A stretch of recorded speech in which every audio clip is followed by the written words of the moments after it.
Les anuncio el Santo Evangelio según San Marcos.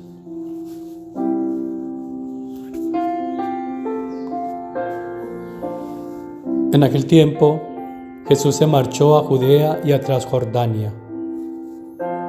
Otra vez se le fue reuniendo gente por el camino y según costumbre les enseñaba.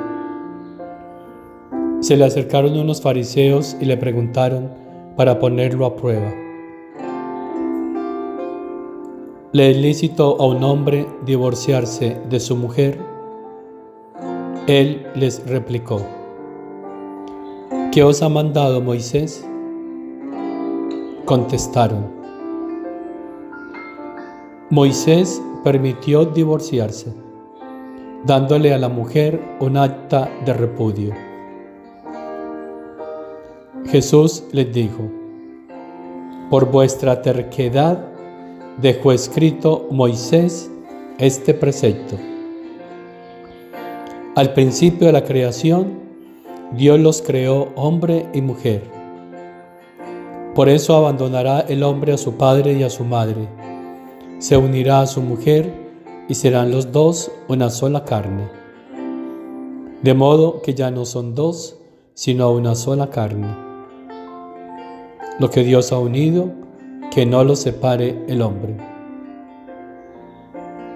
En casa, los discípulos volvieron a preguntarle sobre lo mismo. Él les dijo: si uno se divorcia de su mujer y se casa con otra, comete adulterio contra la primera. Y si ella se divorcia de su marido y se casa con otro, comete adulterio. Palabra del Señor.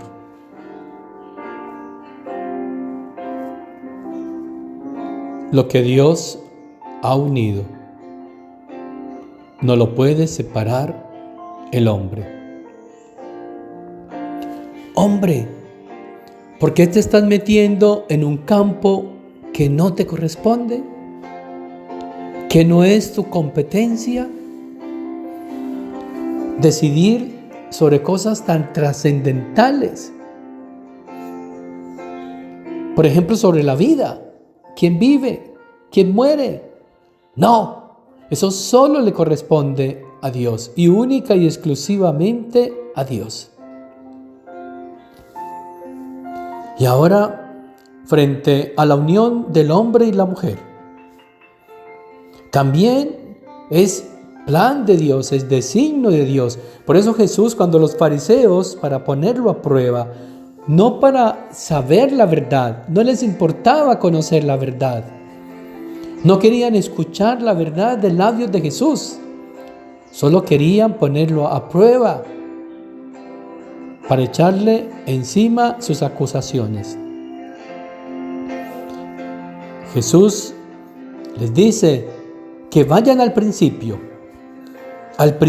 de la creación, es decir, cuando Dios ha puesto el fundamento para la vida del hombre, cuando Dios ha mostrado su voluntad. ¿Cuál es la voluntad de Dios frente a la unión del hombre y la mujer, frente al matrimonio? Primero, que estos se casen. La unión libre no es voluntad de Dios.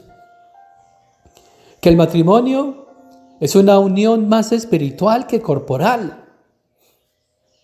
Pero esta generación la ha vuelto más corporal, más placentera que espiritual.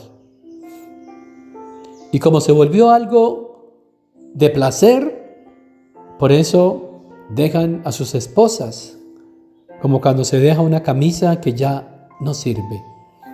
Ese no es el plan de Dios. Eso no es lo que Dios quiere. Lo que Dios ha unido no lo puede separar el hombre. Entonces, ¿le es lícito a un hombre divorciarse de su mujer? Fue la pregunta de los fariseos. Y Jesús les ha dicho: no es lícito divorciarse de su mujer. El que lo hace comete adulterio. ¿Y qué sucede con el adulterio? Hace al hombre impuro. Y la impureza no da claridad a la mente. embota la mente. Y entonces cuando el hombre cada vez más es adúltero, se vuelve cada vez más su mente embotada. Para no entender, para no comprender, para no ver con claridad el plan de Dios.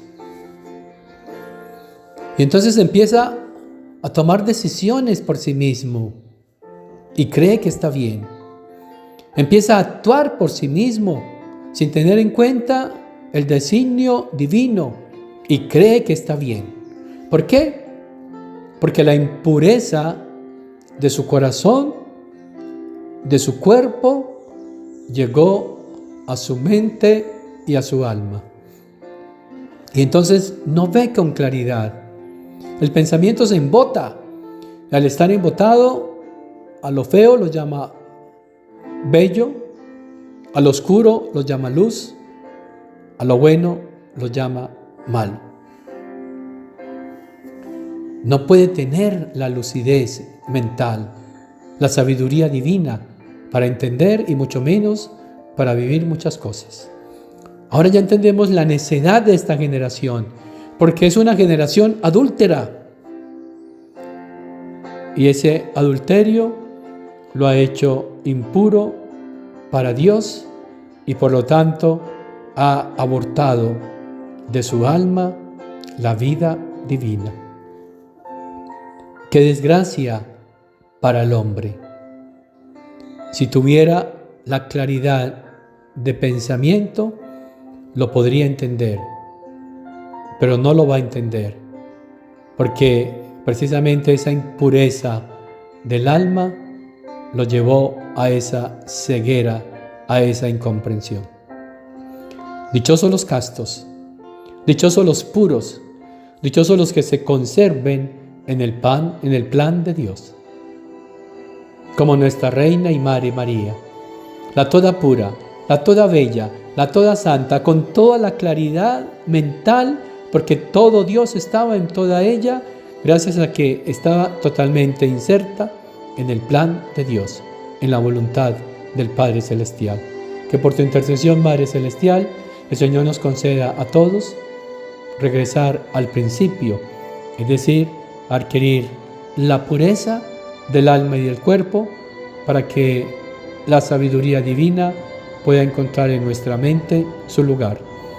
Y la bendición de Dios Todopoderoso, Padre, Hijo y Espíritu Santo, descienda sobre ustedes, sobre las almas del purgatorio y permanezca para siempre. Dale, Señor, el descanso eterno y brille para ella la luz perpetua. Descansen en paz. Amén. Las almas de los fieles difuntos, por la misericordia de Dios, descansen en paz. Amén.